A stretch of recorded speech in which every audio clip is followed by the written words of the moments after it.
Gamers of Reddit, what underrated not so popular game holds a special place in your heart, and why? Jurassic Park, Operation Genesis. I'm not the only one. But the game didn't sell very well. It did get a bit of a cult following. Enough of one, that we finally got another tycoon game, based on Jurassic Park with Jurassic World Evolution. But the originally actually lets the dinosaurs eat people. Edit, for those of you who would like to play this again. Let's just say that Iceland Nublar is located in the middle of the high seas. JPOG is still to this day one of favorite games to go back and play. I played Jurassic World Evolution, but it just didn't have the same magic the original had. Hydro Thunder, a great game that no one plays anymore. Edit, I forgot to tell you all why I loved it. The reason why it's my favorite is because my best friend was my neighbor and we would hang out at his house all the time and play Hydro Thunder I came from hours on end. We finished the game in 2 days, and for a 7-year-old that's a big achievement. He sadly moved out and died due to type 2 diabetes. This game will always hold a special place in my heart because of that, and I will never forget about him while playing. I recently saw it in this box store, and it brought back memories of me beating my friend and him training to get better than me. I had this game for the Nintendo 64. And every time I see it at an arcade I always make time to play, even if the arcade game is usually slightly damaged. Same here. It was my favorite game at the arcades. Cranking the accelerator and feeling the rumble of the boost, good times were had. Also, Banshee Boat FTW. Faxanadu, Northeast's, one of the first adventure games I played. I didn't really understand most of it, but it was kind of creepy, very challenging, and definitely sparked my imagination as a very young kid. My dad has never liked adventure games prior or since, but he'd play Faxanadu with me every once in a while and we'd have a good time getting lost in its, at the time, complex level design. Fucking hard mode brutal. Faxanadu is definitely Nintendo hard. Faxanadu, Riga, Blaster Master, that Dragon Sword game with the family. For Nintendo games they had a bunch of games that had massive worlds. Edit, Athena 2. I remember that one as being one of the earliest games that taught me the first thing you should do is go left when the game wants you to go right. Jet Force Gemini, Nintendo 64. You could play as the little dog with a gun strapped to his back. It was so dope for its time. I invested so much time into this one. Had that moment of regret when you had to turn around and rescue all the bears though, after what I had done to them on my first pass. O__O definitely holds a special place in my nostalgia. I used to let my little brother be P2 and control the robot dude, Floyd? Who accompanies you. It was impossible to get all the bears on the first pass though anyway, as you didn't have a jetpack until then. It was just annoying. I have never heard of anyone actually going back through, getting 100% of the bears, and finishing the game. Edit, I have been corrected. Many people got all of the bears and I'm apparently a failure. God as my witness, I did it. It took forever, but I did it. My N64 is at my parents' place. I should take a picture of it. The final boss was the King's brother. The Burger King racing game for the Xbox 360. I always remember having a blast playing that with my brothers. Oh man. Sneak King and the Bumper Cars one were both played to death by me and my siblings. Good times. Big bumpin'. The Kung Fu Panda game for the Xbox 360. Don't ask me why, but I got 100% and all the trophies achievements on that game. Would definition play a remastered version. Edit, a lot of people have said that this brought back memories from their childhood, and I'm happy I could do that for you. The funny thing though, is that I was a freshman in college when me and my roommate did this. Anyway, glad I could bring some nostalgia to some people. I was just gonna comment that here, and then I saw this. I'm amazed to see another person who shared my childhood. I'd give you an award if I had it. Me as well. Exclamation mark. I think played it about 3 times. Then found it again a couple of years ago and couldn't drop it until I got 100%. It's simply amazing. Gladius on the Gamma Cube or the Xbox, I believe. Co-op turn-based tactics game that I played a ton of as a kid. It's got a quick time event for combat to get crits. Or you can turn it off, and the AI will do it for you, with a random chance to crit. It's got a light, medium, heavy advantage triangle and a bunch of cool classes like undead summoners and satyrs who spend all their time drinking. I think it's rated pretty highly, but sold fairly poorly. So it's kinda a cult classic. I've played through most of the game half a dozen times and it's always a great couch co-op game to return to. Fossil Fighters, but not Frontier. FF1 and FFC were my favorites. From completing the game 100% to just digging as a pastime. They were my favorites. Edit. Thanks for the silver. Kind stranger. Didn't Jaden Animations just make a video about this game? Yes she did. It's her most recent one. Shrek 2 on the original Sparks. A movie game in the best way. Is that the same one that came out on PS2? Because I enjoyed that game a lot when I was a kid. Possibly. Never had a PS2. But I absolutely loved that game lol. Destroy All Humans 2 Make War Not Love. First game I ever completed. Excited for the remastered edition. Exclamation mark. Is it going to be on PC? Edit it is. Harry Potter and the Chamber of Secrets. Yes. It's a movie tie-in game. But it had good level design and some cool mechanics. I loved it as a kid. And I've even tried revisiting it as an adult. And it actually kinda holds up. It got decent reviews. It currently has a 7100ths on Metacritic. It's not bad. But I think the reputation of movie tie-in games held it back. Edit. I played the PS2 version. But the GBRPGs people keep mentioning sound interesting. Also, this has a lot of rap votes. Oh, the bean room. I will never forget the twins saying "Thee Thai Bear Thai Bots every flavor beans." How much for this famous witches and wizards card? Exclamation mark. Blood Omen. Legacy of Kain. I loved the voice acting more than anything. It was fabulous at the time. That game was so hard but fun. Nintendo Land. It's actually really fun to play with your friends. It's really a god-tier party game. My family has some serious gamers and others who don't game at all, but we could all play this game and everyone would have fun. Viva Pinata. You beat me to it. Viva Pinata holds such a big place in my heart with memories of playing it with my siblings. It probably caused some points of contention, but having the option for multiple gardens probably helped with that issue. Did you know there's a sequel? I love the additions they made in that game.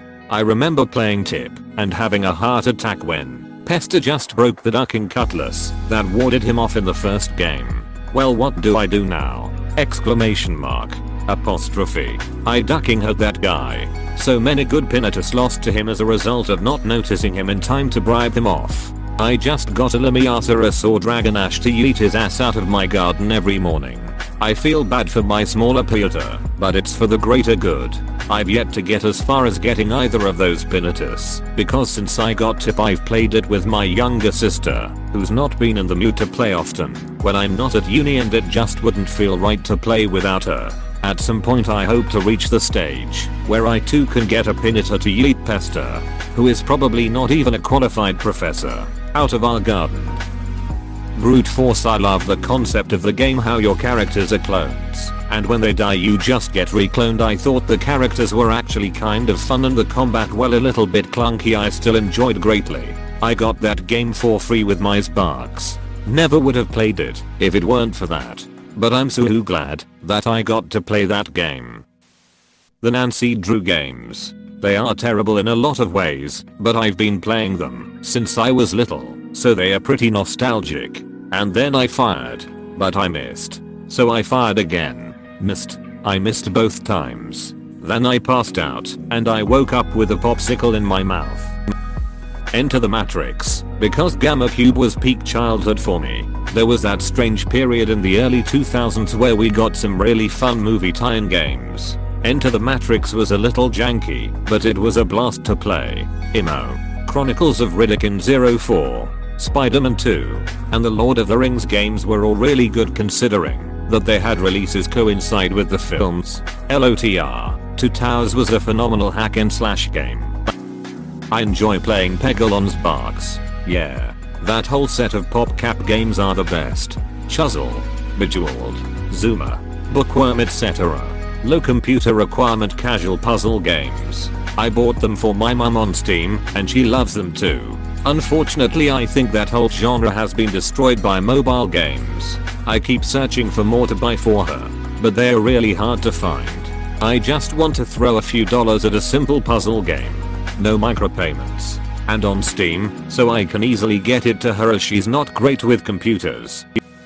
Lost Odyssey. One of the best parts of that game is the immersion and stories that are well done. The Saboteur. One of very few games I fully completed within the last several years. I'm a sucker for games with stealth mechanics, parkour, and racing. And the Saboteur does all three decently. Driving in Paris is a nightmare, but that only makes it more realistic. I was going to say, driving wasn't as nice as you made it out to be, but you redeemed yourself. I obsessed myself with unlocking the race cars in the perk tree. It's on Origin Access for anyone who still wants to play it. Chroma Hounds for the Xbox 360 was positively dope. It was a PvP match game, which is becoming rarer, and it had positively sick customization options. It was not particularly kind to newbies.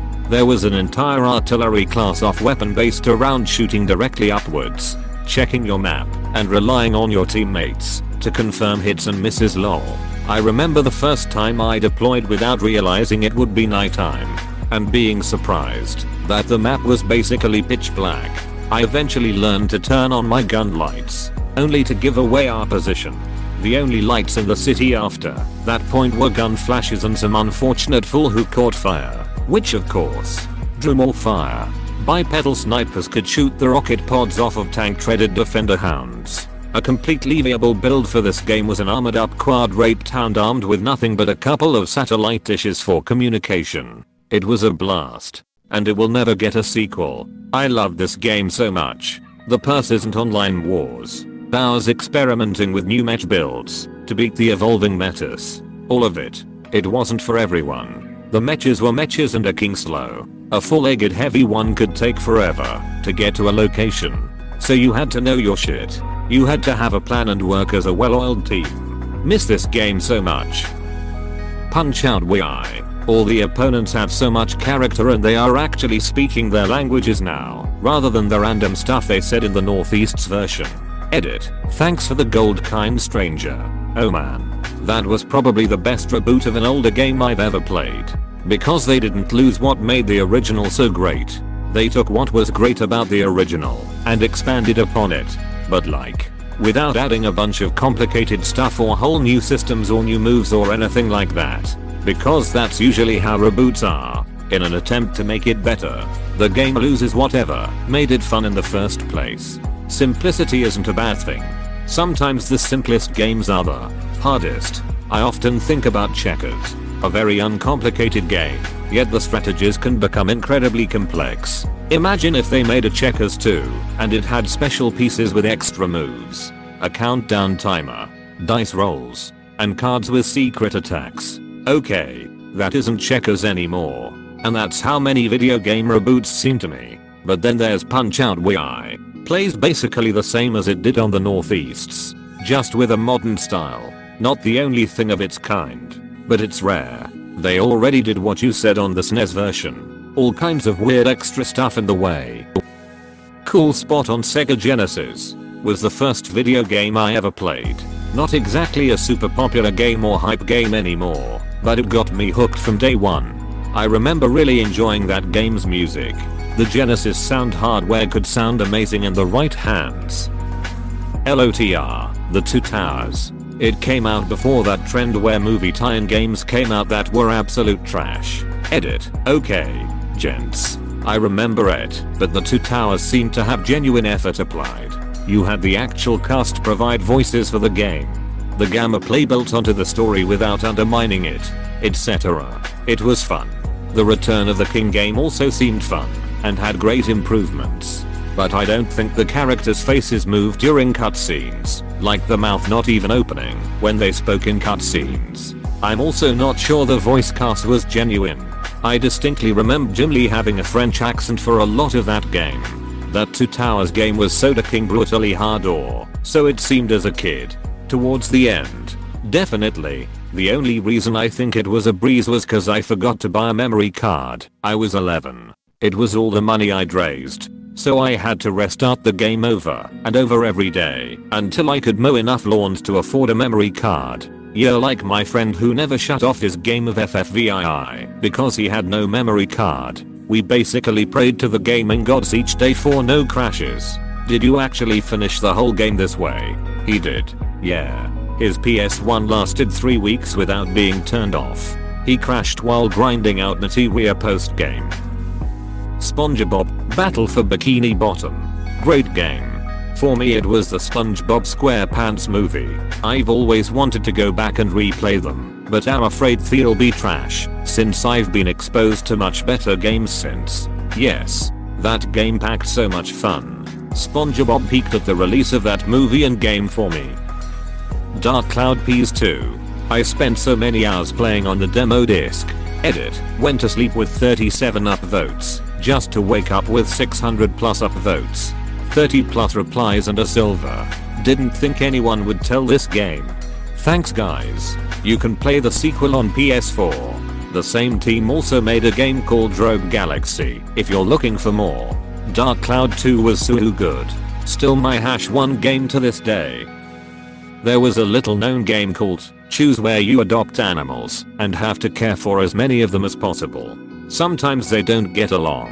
Actually, most of the time they don't get along. So when you're adopting them, you have to pay attention to their likes, dislikes, and habits. Mr. Bojangles, female, always uses a litter box, but requires regular diabetes medicine.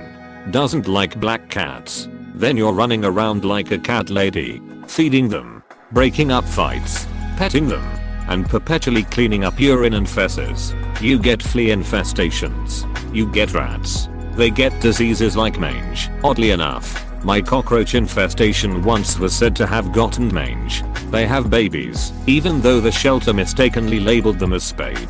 They get in massive brawls because the shelter lied about some cat with a description that said she had all positive habits and no dislikes, and it was a cheap adoption, and it turns out they're actually Satan. You sell weird shit on an Etsy-like store, like hats knit out cat fur and cute photos of some parakeet you took. Oh yes, you read that right. You collect fur after a cat fight, knit it into things, and sell it. If you use dog fur, you can actually knit a dog fur dog sweater. Then you can go to the animal shelter with your money and adopt more animals, just cramming them into your house. It starts out with just cats, and then dogs, and then you get weirder and weirder animals. Then you're trying to get your original herd of cats to stop ganging up on the panda bear and eating his ears off. Sometimes social services visits and you have to hide the animals and herd them as the inspector walks around the house from room to room. I had a crappy cat once that I was thinking of getting rid of, and it turned out to have a rare hidden talent for distracting the inspector. I paid money to rename the damn thing Don't Kill, so I wouldn't accidentally ever let it die. Whenever I would die, it would inevitably be the ending, where every square inch of the house is covered in animal waste and they ceremonially eat my lifeless body. But if you choose your adoptions well, you can get a weird self-sufficient household where dogs break up cat fights for you, and your perpetual rodent infestation can actually be useful because they'll eat your animal shit rather than just steal all the cat food. Eventually, you can actually become a home for foster children. But I could rarely make it because this game was hard. Then you get frequent social services visits, but you also get money just for taking care of the kids. They don't seem to mind that. Literally, you are feeding them cat food, dead rats, and the corpse of a monkey that the cats spontaneously decided to murder one day, but the kids get sick and die if they are around too much urine. Anyway, it reminded me of my grandma. Even the way your character slipped on a puddle of urine and fell and said, "Oh gosh, apostrophe. I really want to play this game, but I can't seem to find it on Google. Do you have any more information on it? It sounds like such an incredibly bad ship game." Illusion of Jaya, SNES. To this day, one of my favorite childhood games, but so few people ended up playing it. I'm the jeweler gem. I control the 7 seas. 27 years after its release, I finally succeeded in getting all 50 gems when I played last month. Did not expect the result.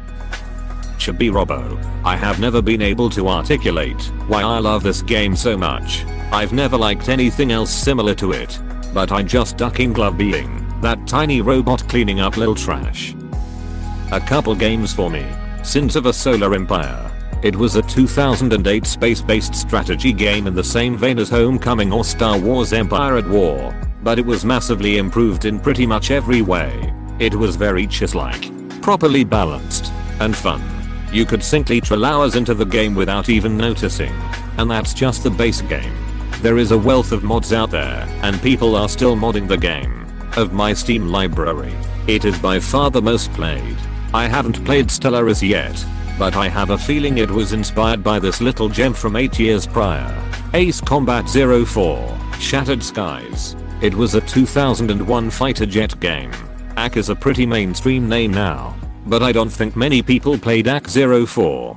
Back then, AK was still establishing itself. The gamma play was fun and the graphics were good for early PS2. But where this game shines was in story and soundtrack. The soundtrack is one of the very best ever made for a video game. It's right up there with the best from Hollywood. And the story is great too. A unique telling of a war story from the eyes of a young refugee boy. The game was short and relatively simple, but it stays with you in a way very few games ever did. I loved it then, and my love for it has only grown in 19 years. Please like and subscribe if you enjoyed this video.